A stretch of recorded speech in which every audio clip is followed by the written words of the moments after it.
رب اشرح لي صدري ويسر لي أمري واحلل عقدة من لساني يفقهوا قولي ربنا زدنا علما.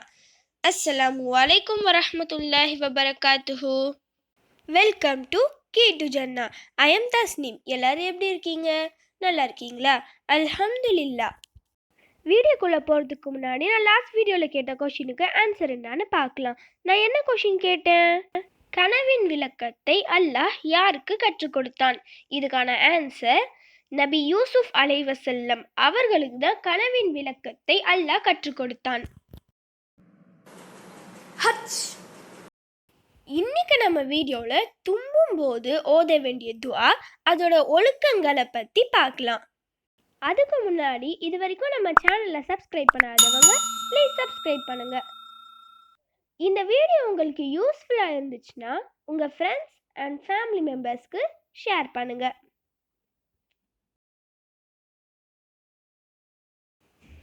ஒரு முஸ்லிமுக்கு அல்லாஹ்வின் நாட்டப்படி எது நடந்தாலும் அது எல்லாமே நன்மைகளாக பதிவு செய்யப்படுகிறது.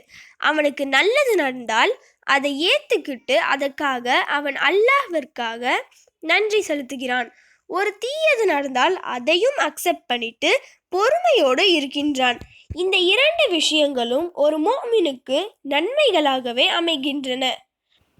அல்லாஹ்விடமிருந்து ஏராளமான நன்மைகளை தமது உம்மத்தினர் பரிசாக பெற வேண்டும் என்பதிலும், முஸ்லிம் சமுதாயத்தில் உறவுகளை பலப்படுத்தி கொள்ள வேண்டும் என்பதிலும் நம்ம நபிகள் நாயகம் ஸல்லல்லாஹு அலைஹி வஸல்லம் அவர்கள் அளவு கடந்த அக்கறை காட்டினார்கள்.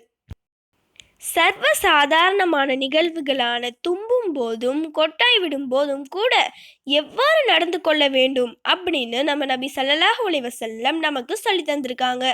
இவையும் அல்லாஹ்விடமிருந்து நன்மைகளை பெற்று தருவதோடு மற்றவர்களோடு உறவுகளை பலப்படுத்துவதற்கும் உதவியாக இருக்கின்றன. ஓகே, தும்பும் போது நமக்கு என்ன நன்மை கிடைக்க போகுது அப்படின்னு நீங்கள் நினைக்கலாம். இந்த வீடியோவை ஃபுல்லாக பாருங்கள், உங்களுக்கே புரியும். ஓகே, இப்போ நம்ம தும்பும் போது என்ன துவா ஓதலாம்னு பார்க்கலாம். நீங்கள் தும்பினால் அல்ஹம்துலில்லாஹ் அல்ஹம்துலில்லாஹ் அப்படின்னு சொல்லணும். இதுக்கான பொருள் எல்லா புகழும் அல்லாஹ்வுக்கே. யாராவது தும்புறதை நீங்கள் கேட்டிங்கன்னா யர்ஹமுக்கல்லாஹ் யர்ஹமுக்கல்லாஹ் அப்படின்னு சொல்லணும். இதோட பொருள் அல்லாஹ் உனக்கு அருள் புரிவானாக. நீங்கள் அல்ஹம்துலில்லா சொல்லி இன்னொருத்தர் யர்ஹமுகல்லா என்று சொன்னால் நீங்கள் அவங்களுக்கு யஹ்தீகுமுல்லாஹு வயுஸ்லீஹு பாலக்கும் யஹ்தீகுமுல்லாஹு வயுஸ்லீஹு பாலக்கும் அப்படின்னு சொல்லணும். இதோட பொருள் அல்லாஹ் உங்களுக்கு அருள் புரிவானாக, உங்கள் காரியத்தை சீராக்குவானாக. பார்த்தீங்களா, ஒருவர் தும்பும் போது நாம் எவ்வாறு நடந்து கொள்ள வேண்டும் என்ற மேனரை நம்ம நபி ஸல்லல்லாஹு அலைஹி வஸல்லம் நமக்கு எவ்வளவு அழகாக சொல்லி தந்திருக்காங்க பாருங்க. நட்பையும் பிறர் நலம் நாடும் குணத்தையும் எடுத்துக்காட்டும் ஒரு நல்வாழ்த்து தான் இது. இது இவ்வுலகுக்கும் மறுமைக்கும் உரிய சிறந்ததை தருகின்றது. தும்பும் போது நம்ம பதில் சொல்கிறோம்ல, இதில் இன்னொரு விஷயமும் இருக்குது. அதாவது யாராவது ஒருத்தவங்க தும்பி அதுக்கு அல்ஹம்துலில்லா அப்படின்னு அவங்க சொன்னால் மட்டும்தான் நாம் அதுக்கு யர்ஹமுகல்லா அப்படின்னு பதில் சொல்லணும்.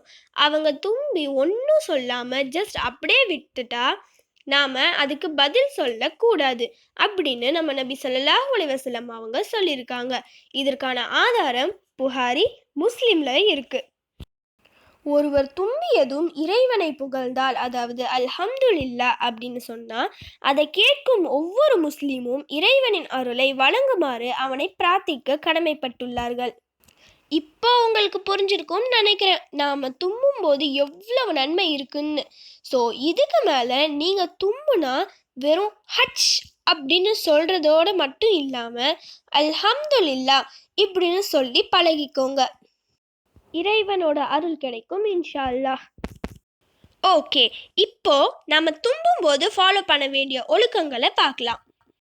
நபி ஸல்லல்லாஹு அலைஹி வஸல்லம் அவர்களுக்கு தும்மல் வந்தால் தமது கைகளாலோ அல்லது ஆடையாலோ தம் முகத்தை மூடி சப்தத்தை குறைப்பார்கள் என்று அபூ ஹுரைரா ரலியல்லாஹு அன்ஹு அறிவிக்கிறார்கள். நாம் தும்பும்போது அருகில் உள்ளவர்கள் மீது எச்சில்கள் பட வாய்ப்புள்ளது.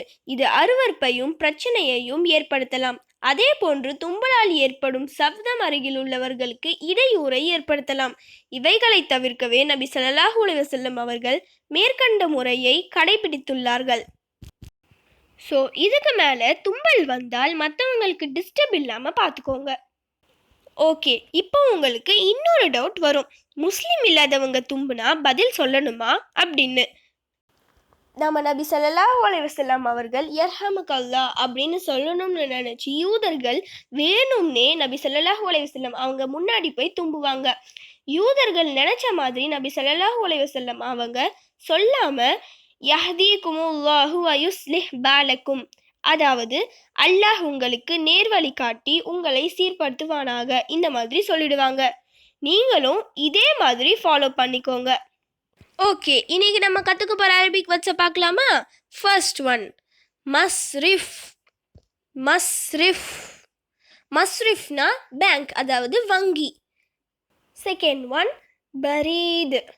பரீத் பரீத் பரீத்னா போஸ்ட், அதாவது அஞ்சல்.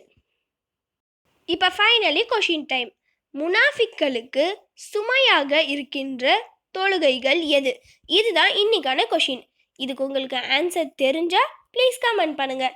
அப்படி இல்லைனா ப்ளீஸ் வெயிட் பண்ணுங்கள், நான் நெக்ஸ்ட் வீடியோ போஸ்ட் பண்ணுற வரைக்கும். சுப்ஹான ரப்பிக ரப்பில் இஸ்ஸத்தி அம்மா யசிஃபூன வஸ்ஸலாமு அலல் முர்சலீன் வல்ஹம்துலில்லாஹி ரப்பில் ஆலமீன்.